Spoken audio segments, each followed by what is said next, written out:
here we go. We're back here today. We have a fabulous June Kosi, and give us some wisdom about life. Tell us how it's lived and how to do it right. You're trying to set me up for failure right now. No, that's the impossible part for you. That's why we got you here today.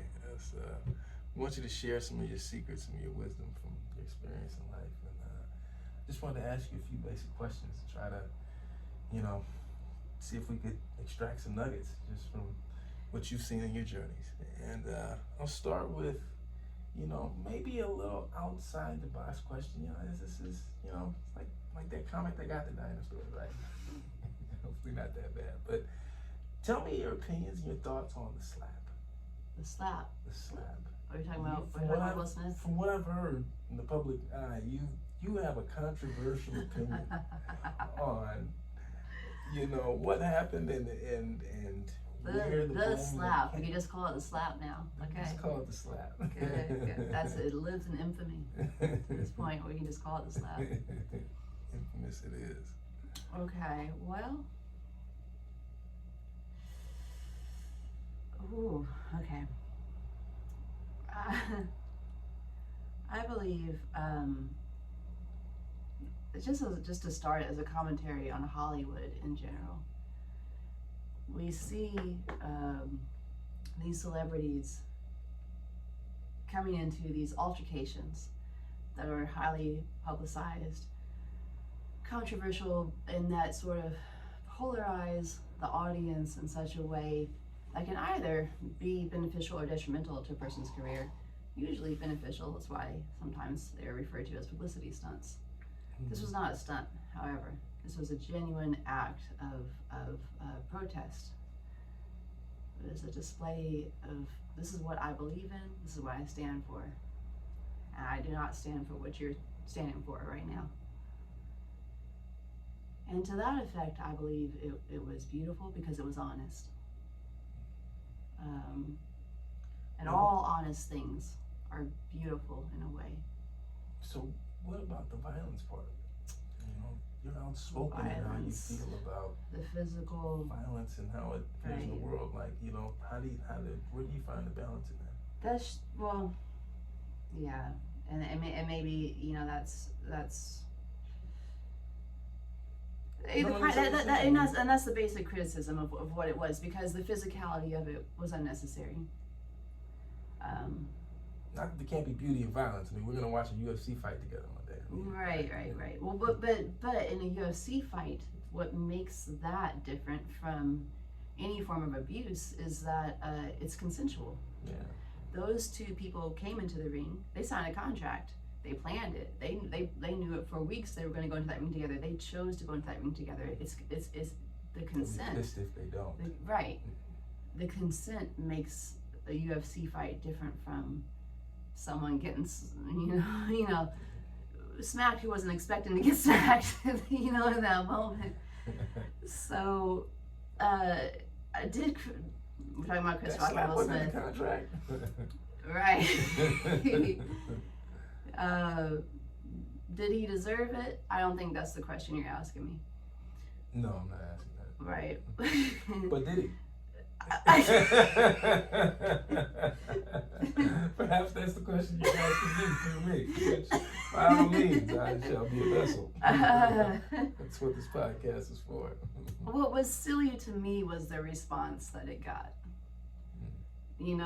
Because this is a man expressing himself. Defending his wife in an age where that doesn't happen anymore.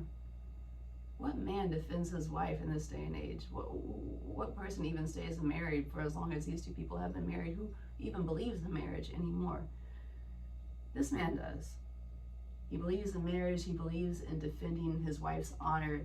Now that's something to talk about, in my opinion. But regardless of all that, physicality, never necessary. You don't ever have to express yourself in a physical way. Maybe that's where the criticism came from. But But then it becomes something ridiculous when the media latches onto it, and people start deciding, are you team this guy or are you team this guy? Then it becomes something stupid, and it just gets taken out of context. What I would like to focus on really in that event is, to me, if I could just boil it down to what I think was important in that moment. Yeah, boil it down for us. There was a man who was going back to some archaic times in comedy where a woman's appearance, a woman's physical appearance, was all that a woman was worth. So the commentary on a woman's physical appearance, that was juvenile, it was inappropriate, it was disrespectful, and it was just outdated. I mean, we're done with that fucking era. We're done with that era where a woman's value is determined by her physical appearance. We're done with that. So do you believe that there are some topics that are beyond talking about or exposing in the world of comedy? Are those? No, I did at one point. You know who got me over that? Who? Doug Stanhope. I don't know if you know Doug Stanhope. No. Because there was a I thought you time. were going to say Dave Chappelle. No. There was a time when I would tell you there is no such thing as a funny rape joke. Rape jokes, never funny, never appropriate, never acceptable. Doug Stanhope, put me wrong. He did a rape joke. Oh my God, to this day, I will close my eyes, which is a weird response to have to a joke because it's audio. It's not visual. But I'm still gonna close my eyes when I hear it. But it is, he made me realize that there is, nothing is beyond the scope of comedy if you know what you're saying and you say it well. Yeah, but it has to be self-aware, and that's the difference. I think, or might as well say their names, Chris Rock, Will Smith. What Chris Rock was saying was not self-aware. It came out of ignorance. It did not come out of self-awareness or social awareness of any kind. Maybe I shouldn't name it or label it. I shouldn't have named the person who said it in that way, but really he was coming from a perspective that the world has outgrown. And Will Smith was like, we're done with this. We're done with this isn't happening anymore. And especially with his kids, and probably haven't had lots of those conversations about all this kind, and being probably on the forefront. But what I loved is what I really saw was a man standing up for his wife. You don't see that anymore. That hasn't happened in decades. To see a man stand up for his fucking wife, we don't. I mean, I miss that part of America, honestly. People used to do that. It don't happen anymore. This man is like, he's bringing back those old school values. I loved it. Yeah, I was gonna say, as a man, it's rare to see men attack other wives. Like in front, there's very. There's the bro code, right? Well, I don't know, but just as a man code, if you want to bring the beast and the best out of somebody, go ahead and try to embarrass them with their woman in front of them, right? Like that is, that's if you want to start a war, that's how you do it. If you want to start social change, the people who have to stand up to each other are the people who most resemble each other. So, like for example, if you see a white man stand up to another white man and say, hey, your entitlement, it's not cool. That's when people shut up and listen. Accountability.